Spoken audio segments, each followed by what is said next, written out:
اعوذ باللہ من الشیطان الرجیم بسم اللہ الرحمن الرحیم وَإِذْ قُلْتُمْ يَا مُوسَىٰ لَن نَّصْبِرَ عَلَىٰ طَعَامٍ وَاحِدٍ. اب یہ وہی بات آ گئی. اور یاد کرو جب موسیٰ علیہ السلام سے تم نے کہا کہ ہم ایک طرح کا کھانا کھا کھا کے تنگ آ گئے ہیں، من و سلوہ. فَادْعُ لَنَا رَبَّكَ يُخْرِجْ لَنَا مِمَّا تُنبِتُ الْأَرْضِ. تو اب دعا مانگیے آپ اپنے رب سے کہ وہ ہمیں اس کھانے میں سے دے جس کو زمین اگاتی ہے. اچھا زمین کا کھا رہے ہوتے تو انہوں نے آسمان والا کھانا مانگنا تھا، جیسے کہ عیسیٰ علیہ السلام والوں نے کہا تھا ان کے ماننے والوں حواریوں نے کہ آسمان سے کھانا نازل ہو. تو یہ انسان کی نیچر ہے، ہمیشہ جو چیز ہاتھ میں ہوتی ہے نا اس کو انڈر ایسٹیمیٹ کیا جاتا ہے، اور جو نہیں ہوتی ہے اس کی ڈیمانڈ کی جاتی ہے. زمین سے اگنے والی اجناس، من بقلیہا ساگ، وقثائہا اور ککڑی، وفومہا اور گندم گیہوں. بعض نے اس کا ترجمہ یہ لہسن بھی کیا ہے، تھوم، کیونکہ فوم کا لفظ بھی استعمال ہوتا ہے عربی میں، اس کے لیے فوم سے ہی تھوم بن گیا. وعدسہا اور مسور، یہ منہ اور مسور کی دال. وبصلیہا اور پیاز. انہوں نے ڈیمانڈ کی کہ ہمیں یہ زمین کی جو چیزیں نا یہ دی جائیں. اب اللہ تعالیٰ کی طرف سے وحی آئی، قال اتستبدلون الذی هو ادنی بالذی هو خیر. اللہ نے فرمایا کیا تم لینا چاہتے ہو وہ چیز جو ادنا ہے اس کے بدلے میں جو عمدہ ہے. وہ جنتی خوراک ہے، ہر چیز پوری ہے. اب تم زبان کے چسکے کے لیے اگر زمین کی چیزیں مانگ رہے ہو، یہ ادنا ہے ایز کمپیئر ٹو اس کے، وہ اعلیٰ خوراک ہے اور نہ اس کے لیے کوئی ایفرٹ پٹ کرنی پڑے گی. اب اگر یہ تم یہ چاہ رہے ہو نا تو پھر اس کے لیے تو تمہیں پھر حالوائی کرنی پڑے گی. ہاں جی، زمین میں تو پھر آپ کو حال ہی چلانا پڑے گا. یہ نہیں ہے کہ نہ تم حال چلاؤ نہ دانا بو اور اللہ تعالیٰ کی طرف سے جو ہے وہ اگائے، ایسے نہیں ہوگا. زمین کی خوراک ہے، پھر ایفرٹ پٹ کرنی ہوگی، نگاہ مار کے کچھ بھی نہیں ہوگا.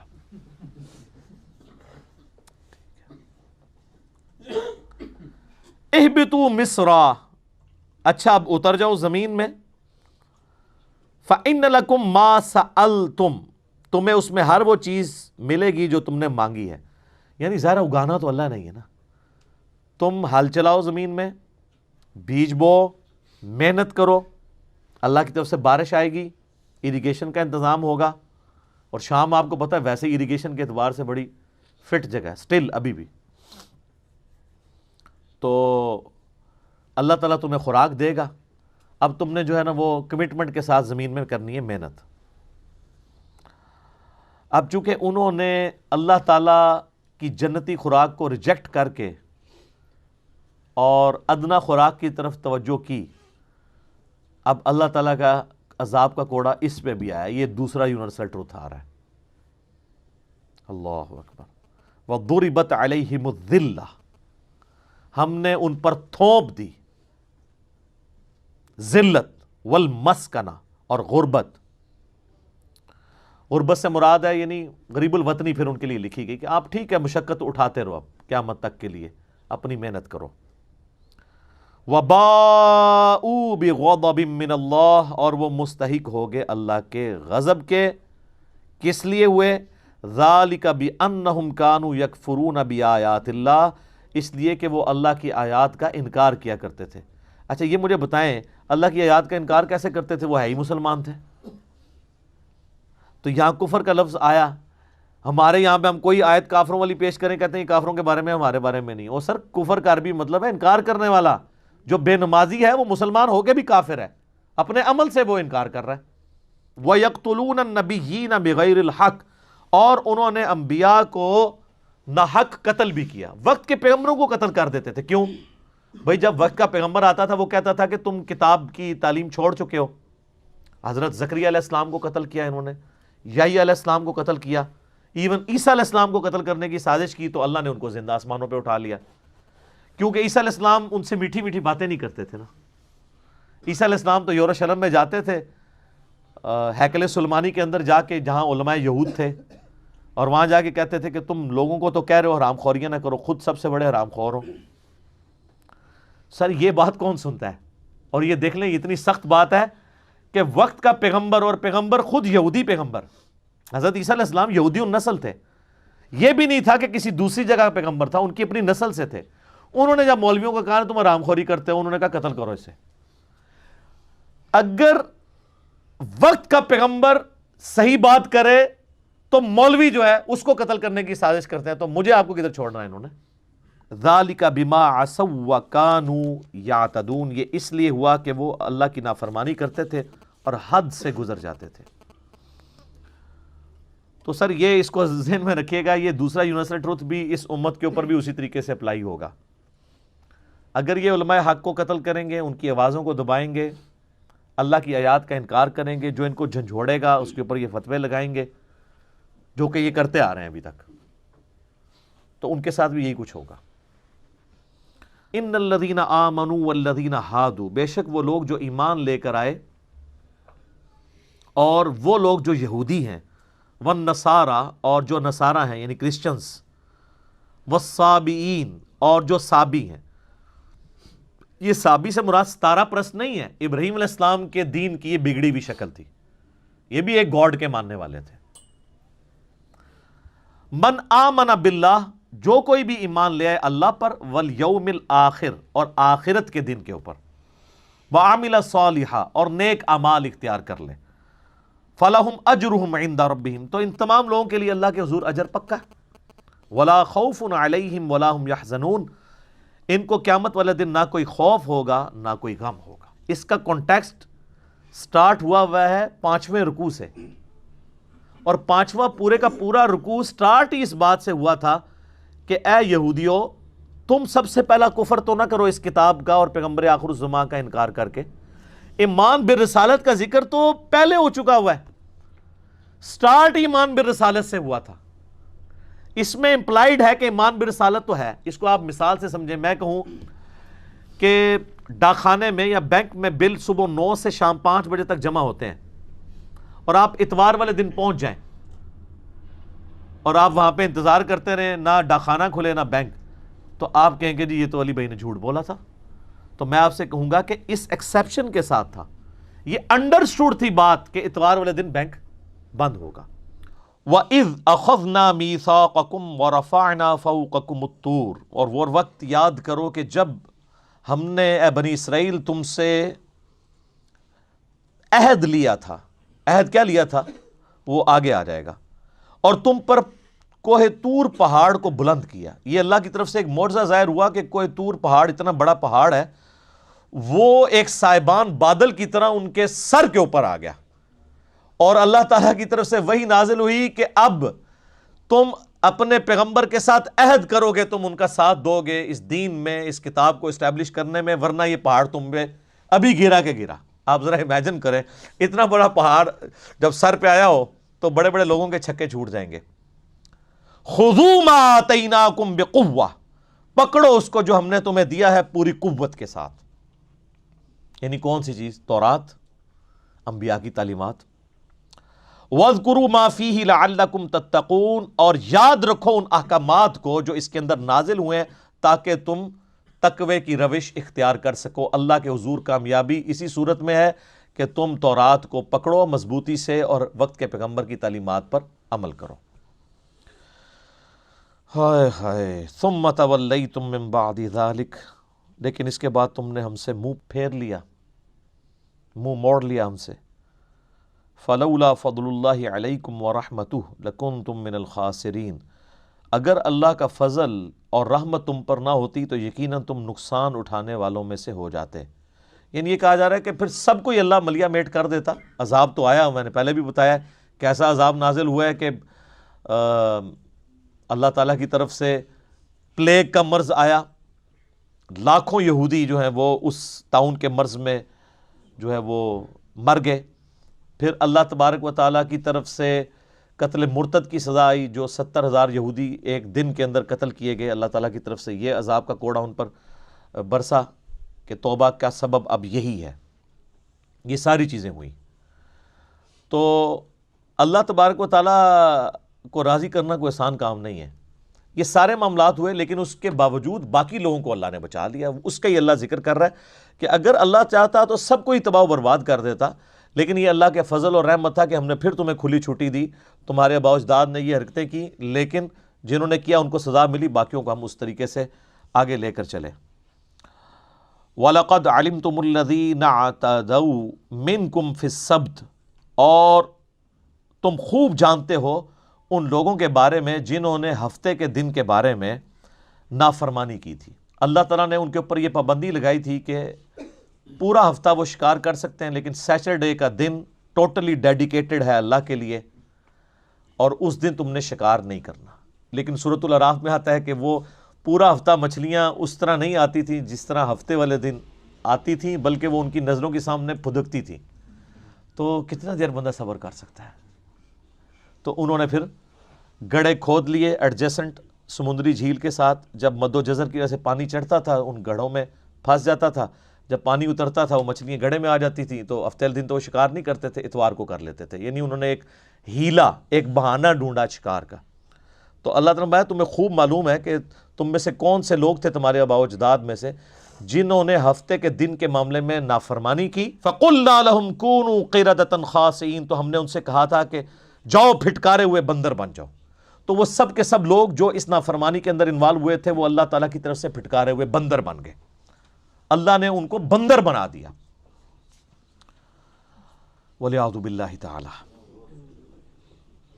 فَجَعَلْنَاهَا نَكَالًا لِمَا بَيْنَ يَدَيْهَا وَمَا خَلْفَهَا, پس ہم نے بنا دیا اس سزا کو عبرت ان کے لیے جو اس زمانے میں موجود تھے, وَمَا خَلْفَهَا, اور جو بعد میں آنے والے لوگ ہیں ان کے لیے ہم نے اس کو عبرت بنا دیا. عبرت اس اعتبار سے تو بن گئی نا جی, ان لوگوں کے لیے تو سزا ہوئی اور ان کی اولادوں کو بھی یہ چیز نسل در نسل ٹرانسفر ہوئی کہ بھئی جو اللہ تعالیٰ کی تعلیمات کے ساتھ روگردانی کرے گا اس کا یہ حشر ہوگا.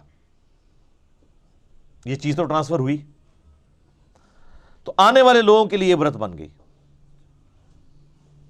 وَمَوْعِظَةً لِّلْمُتَّقِينَ, اور ان لوگوں کے لیے نصیحت بن گئی جو واقعی اللہ سے ڈرنا چاہتے ہیں.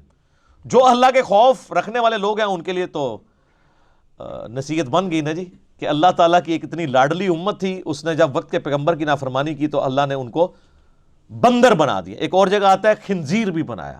وَلِعَوْذُ بِاللَّهِ تَعَالَى. تو یہ یونیورسل ٹروتھ آیا کہ اللہ کی نافرمانی کے سبب اللہ تعالیٰ نے ان کی شکلیں بگاڑ دی.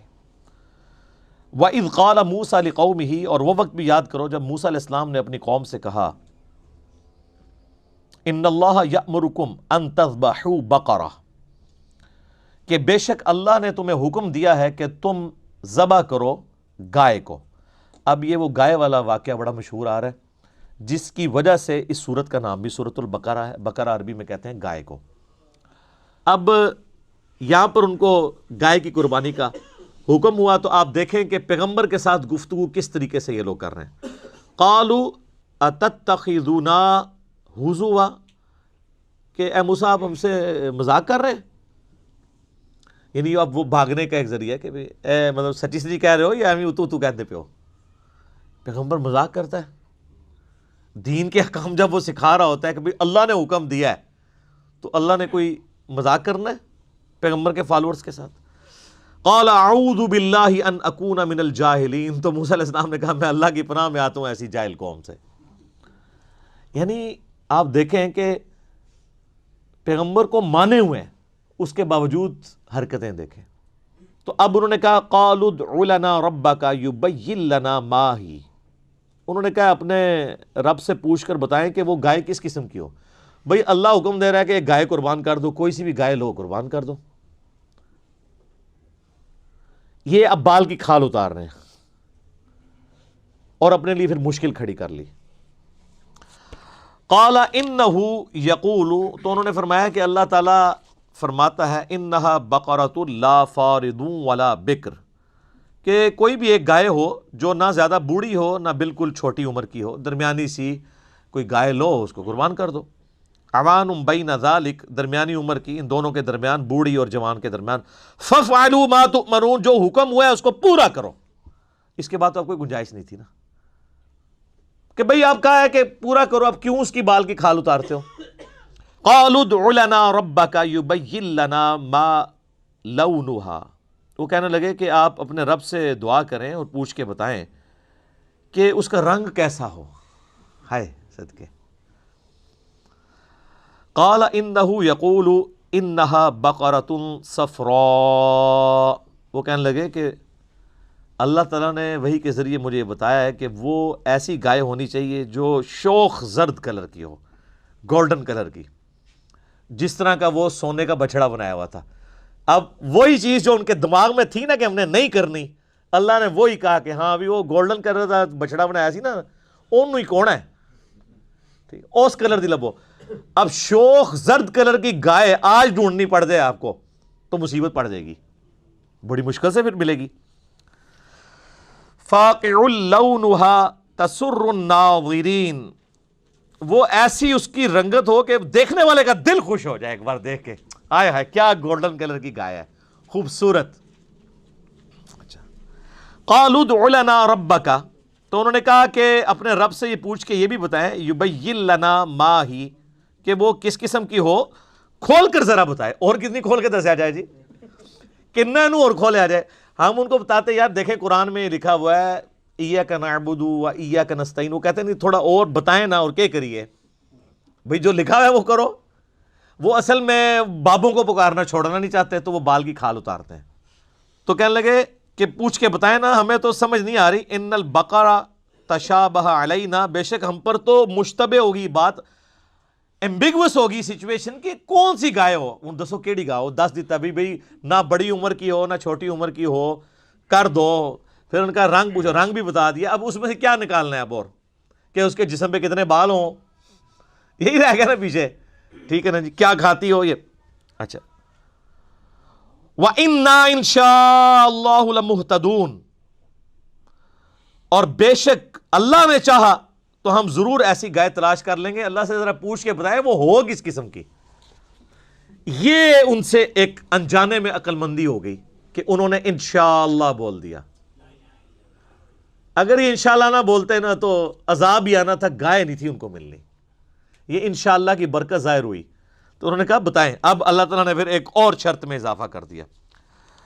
قال انہ یقول، تو موسیٰ علیہ السلام نے کہا کہ اللہ تعالیٰ بے شک فرماتا ہے انہا بقرۃ لا ذلول تثیر الارض، وہ گائے ایسی ہونی چاہیے کہ جس کو زمین میں کبھی ہل چلانے کے لیے جودا نہ گیا ہو، بڑی لاڈلی قسم دی گھر دی پلی گاؤں ہوئے، کبھی اس سے کوئی کام نہ لیا گیا ہو. ولا تسقی الحرث، اور نہ پانی کھیتی کو دینے کے لیے کبھی وہ یوز ہوئی ہو.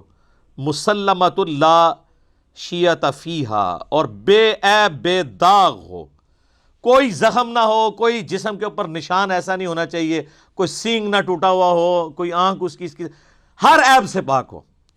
اب ڈھونڈو، یہ تو پھر ہمیں تورات میں اسرائیلی روایتوں میں ملتا ہے کہ وہ پھر ذلیل ہو گئے ایسی گائے ڈھونڈنے کے لیے. آخر میں ایک بوڑھی عورت جو بڑی غریب عورت تھی، اس کی لاٹری نکلی، اس کے پاس وہ گائے ملی اور منہ مانگی قیمت دے کے انہوں نے وہ پھر گائے خریدی. قالوا الآن جئت بالحق، انہوں نے کہا ہاں اب آپ نے ہمیں صحیح بات بتائی ہے، انہوں سمجھ آئی کیڑی گاں کرنی ہے، کیونکہ اب سوال بھی ختم ہو گئے تھے نا. فذبحوها، پس انہوں نے اس کو ذبح کیا. وما کادوا یفعلون، حالانکہ وہ لگتے نہیں تھے کہ گائے قربان کریں گے. یہ اللہ تعالیٰ کہہ رہا ہے کہ کسی پاس نظر نہیں سی آندہ، انہوں نے ہر کوشش کی اللہ سے بھاگنے کی. بہرحال اللہ تعالیٰ نے ان کو ہر بات کا جواب دے کے الٹیمیٹلی جو انشاءاللہ انہوں نے کہا نا، اس کی برکت ظاہر ہوئی. اگر انشاءاللہ نہ بولتے تو اللہ نے اپنے نام کی لاج رکھی کہ چلو انشاءاللہ بولا ہے تو پھر اللہ کی مرضی تو ہے تو ہو جائے. وَإِذْ قَتَلْتُمْ نَفْسًا فَادَّارَأْتُمْ فِيهَا، اور یاد کرو جب تم میں سے کسی نے ایک جان کو ناحق قتل کر ڈالا، ایک انسان کو، تو تم میں ایک دوسرے کے اوپر اس کے قتل کا الزام دھرنے لگا. اب قاتل کا پتہ نہیں چل رہا تھا کہ کون ہے. ظاہر ہے اس زمانے میں علم غیب تو کوئی نہیں ہوتا تھا نا، یہ تو بعد کے بزرگوں کو آیا. حالانکہ وقت پیغمبر بھی موجود ہیں، اللہ نے ان کو بھی نہیں بتایا کون قاتل ہے. تو اللہ تعالیٰ نے وہ جو گائے قربان کی تھی نا، اس کے ذریعے وہ اگلا معجزہ ظاہر ہوا. واللہ مخرج ما کنتم تکتمون، اور اللہ تعالیٰ ظاہر کرنے والا تھا جو تم چھپا رہے تھے کہ اصل قاتل کون ہے. فَقُلْنَا اضْرِبُوهُ بِبَعْضِهَا، تو ہم نے پھر یہ وحی کی موسیٰ علیہ السلام کو کہ وہ جو گائے قربان کی ہے نا، اس کے گوشت کا کوئی ٹکڑا اس مردے کے ساتھ ٹچ کرو جس کو قتل کیا گیا ہے، تو وہ وقتی طور پہ مردہ زندہ ہوگا اور بتا دے گا میرا قاتل کون ہے. اب یہ معجزہ ہے، وہ دنیا میں واپس نہیں آیا، بس وہ اس کے ساتھ پھر دوبارہ مر گیا۔ کذالک یحیی الموتى، بالکل اسی طریقے سے اللہ مردوں کو بھی زندہ کر لے گا۔ ویریکم آیاتہ لعلکم تعقلون، اور وہ تمہیں اپنی قدرت کی نشانیاں، معجزات دکھاتا ہے تاکہ تم سمجھ جاؤ۔ یعنی انبیاء کرام علیہ السلام کی موجودگی میں اس قسم کے جو معجزات ظاہر ہوتے ہیں، اس سے مقصد یہ ہوتا ہے کہ ان کے ساتھیوں پر حجت آخری درجے میں تمام ہو جائے کہ واقعی اللہ کے پیغمبر ہیں، ان کا ایمان بڑے لیول کا ایمان ہو، کیونکہ انہوں نے تو پیغمبر کے جانے کے بعد اس دعوت کو آگے لے کے چلنا ہوتا ہے۔ اب پھر ایک اور یونیورسل ٹروتھ آ رہا ہے کہ یہ سب کچھ جس قوم کے ساتھ ہوا ہو، اتنے بڑے بڑے معجزات جس نے دیکھے ہوئے ہوں، اس کو تو اللہ تعالیٰ کے ساتھ روح گردانی والا معاملہ نہیں کرنا چاہیے نا، کم از کم اسے تو زیب نہیں دیتا کہ وہ ایسا کرے۔ ثم قست قلوبکم، اللہ تعالیٰ فرماتا ہے اس کے بعد تمہارے دل سخت ہو گئے، من بعد ذالک، اس کے بعد، فہی کالحجارہ، گویا کہ وہ پتھر ہیں، اتنے سخت دل تم ہو گئے، یعنی اللہ کی وحی سے روح گردانی کر دی، او اشد قسوہ، یا پتھروں سے بھی بڑھ کر سخت ہو گئے۔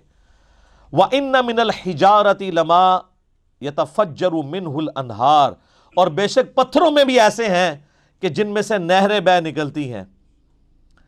یعنی اللہ تعالیٰ نے کہا کہ پتھر میں سے پھر بھی پانی نکل آتا ہے، لیکن تمہاری آنکھوں میں کبھی اللہ کی محبت، اس کے ڈر کی وجہ سے آنسو نہیں آئے، اتنے تم پتھر دل ہو گئے۔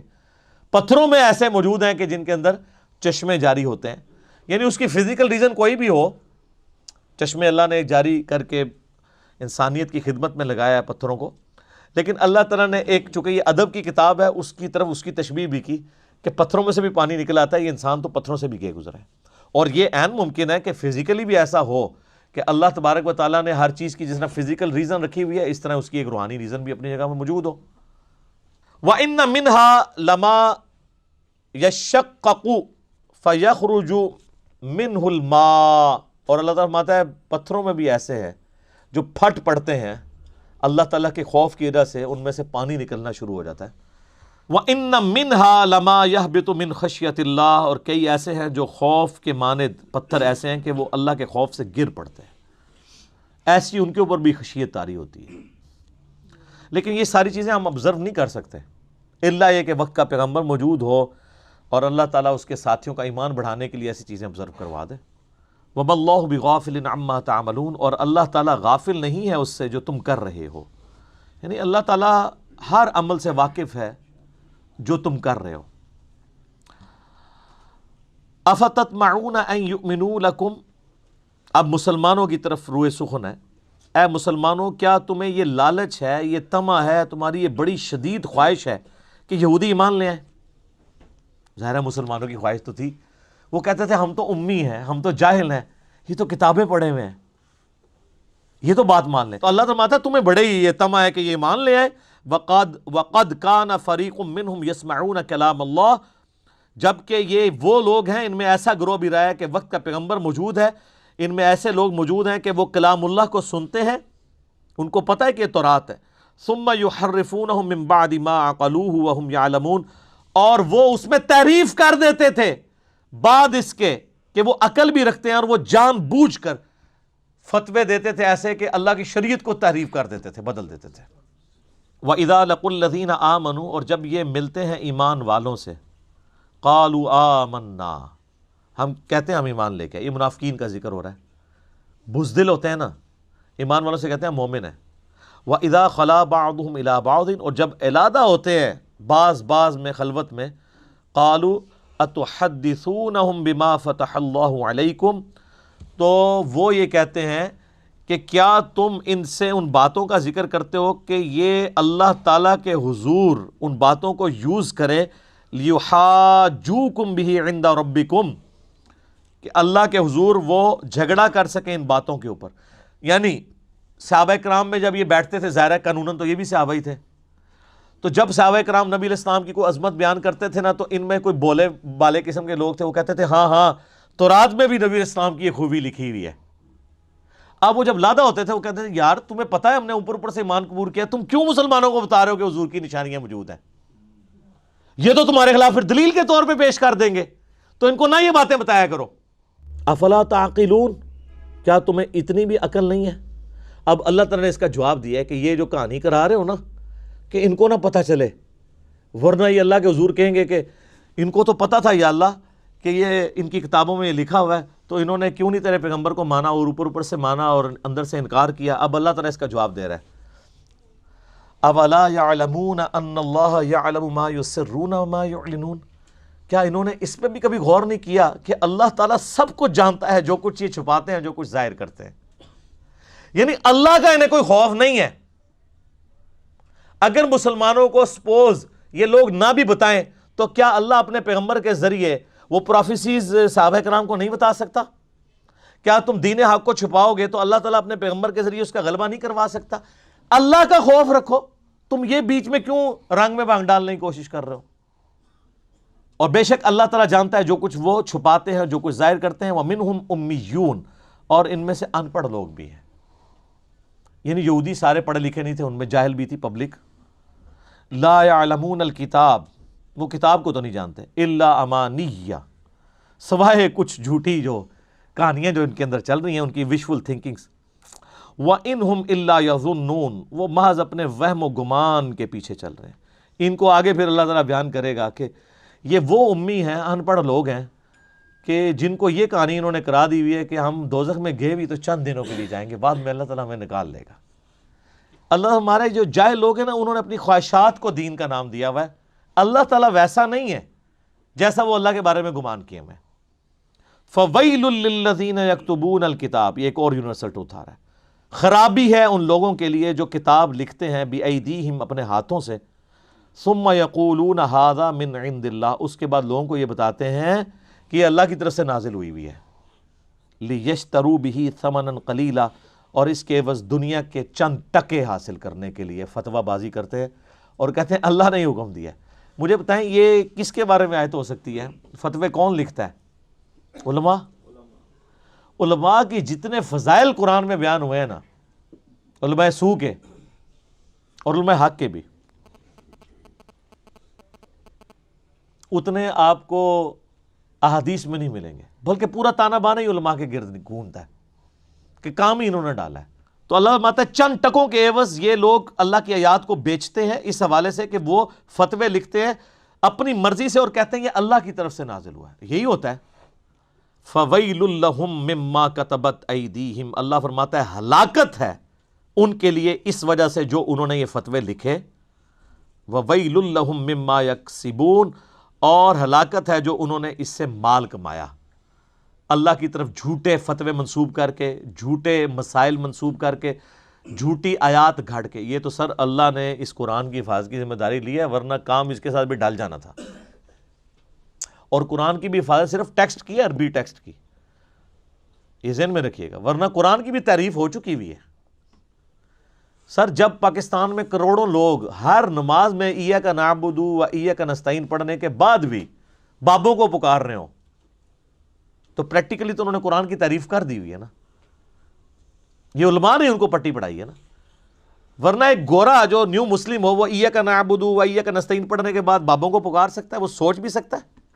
وہ کہے گا پہلے صفحے پہ لکھا ہے تیری بات کرتے ہیں، تجھی سے مدد مانگتے ہیں، دعا مانگتے ہیں، تو مسلمان کیوں پکار رہا ہے؟ کیونکہ ان کو علماء نے فتوے لکھ کے ان کو گمراہ کیا ہے، قرآن کی تحریف کی ہے۔ آگئی جی وہ بات جو میں کہہ رہا تھا، امیین، ان پڑھ جاہل لوگ جو باتیں کرتے ہیں، اللہ کے فضل سے اس امت میں بھی جاہل لوگ یہی باتیں کر رہے ہیں۔ وَقَالُوا لَن تَمَسَّنَا النَّارُ إِلَّا أَيَّامًا مَّعْدُودَةً، وہ کہتے ہیں ہمیں کبھی بھی آگ نہیں چھو سکتی سوائے گنتی کے چند دن۔ ایویں جیسا آپ کے لوگ نہیں کہتے ایک پھیرا ہی لگے گا۔